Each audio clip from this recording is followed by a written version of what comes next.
তোমার ভয় লাগে না? না, আমার ভয় নাই, আমার মৃত্যুর কোনো ভয় নেই। ঘরেও যদি মরতে হয় বাইরেও মরি। টিভি বা পুলিশের আর্মিদের কাছে বলবো যে গুলি কর, আমাকে গুলি কর। বাবা, আজকে যে তুমি এই আন্দোলনে এসেছো, কেন এসেছো? কেন আমি আন্দোলনের বিচার পেতে আসছি। কার বিচার যেতে? যারা অকারণে শহীদ হয়েছে, অকারণে শহীদ হয়েছে যারা। এখন তুমি কি চাও? এখন আমি চাই প্রতিবাদ। আর আরেকটা চাই যে হাসিনা যেন এই প্রধানমন্ত্রীর চেয়ার থেকে সরে যায় এবং মিজানুর রহমান আজাদ যেন বসে যায়। আচ্ছা, দুই ভাইরা দুই হাত প্রসারিত করে গুলি খেলো, তাদের ব্যাপারে কি বলবো? তাদের ব্যাপারে বলবো যে দোয়া করি যারা যেন জান্নাতবাসী হন।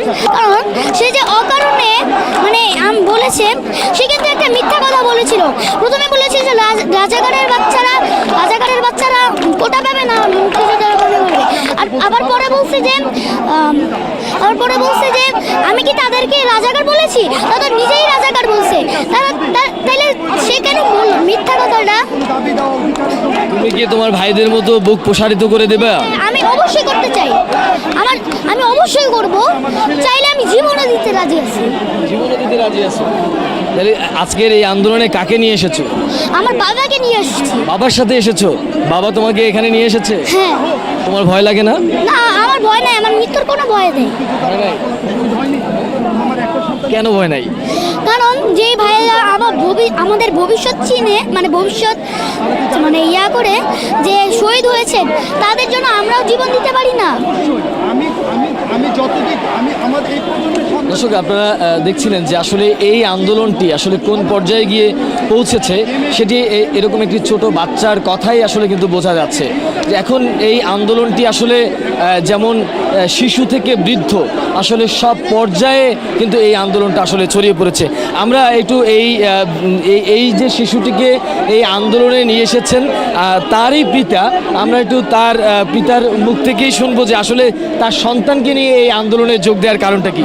আচ্ছা, আপনি তো আপনার সন্তানকে নিয়ে এই আন্দোলনে এসেছেন, আসলে এতটুকু বাচ্চাকে নিয়ে আসলে আন্দোলনে আসার কারণ?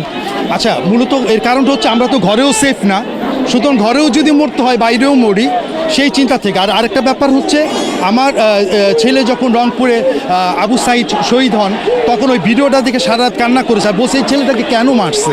তখন আমি তাকে বুঝাইছি, বুঝানোর পর সে আমাকে বললো, বাবা এই আন্দোলনে যখনই মিছিল হবে তুমি আমাকে নিয়ে যাবা। আমি বললাম যে যদি কোনো সমস্যা হয় তুমি কি ভয় পাও? সে কি বলছো? আমি মৃত্যুর কোনো ভয় পাই না। ও মৃত্যুকে ভয় পায় না। আর টিভি বা পুলিশের আর্মিদের কাছে বলবো যে গুলি কর, আমাকে গুলি কর। ঠিক আছে, এই হচ্ছে আর কিছু ভাই? আপনারা দেখছিলেন যে একজন বাবা তার সন্তানকে নিয়ে এসেছেন এবং সন্তান বুক পেতে দিচ্ছেন যে এই অস্ত্রের মুখেও তিনি দুই হাত প্রসারিত করে দিচ্ছেন।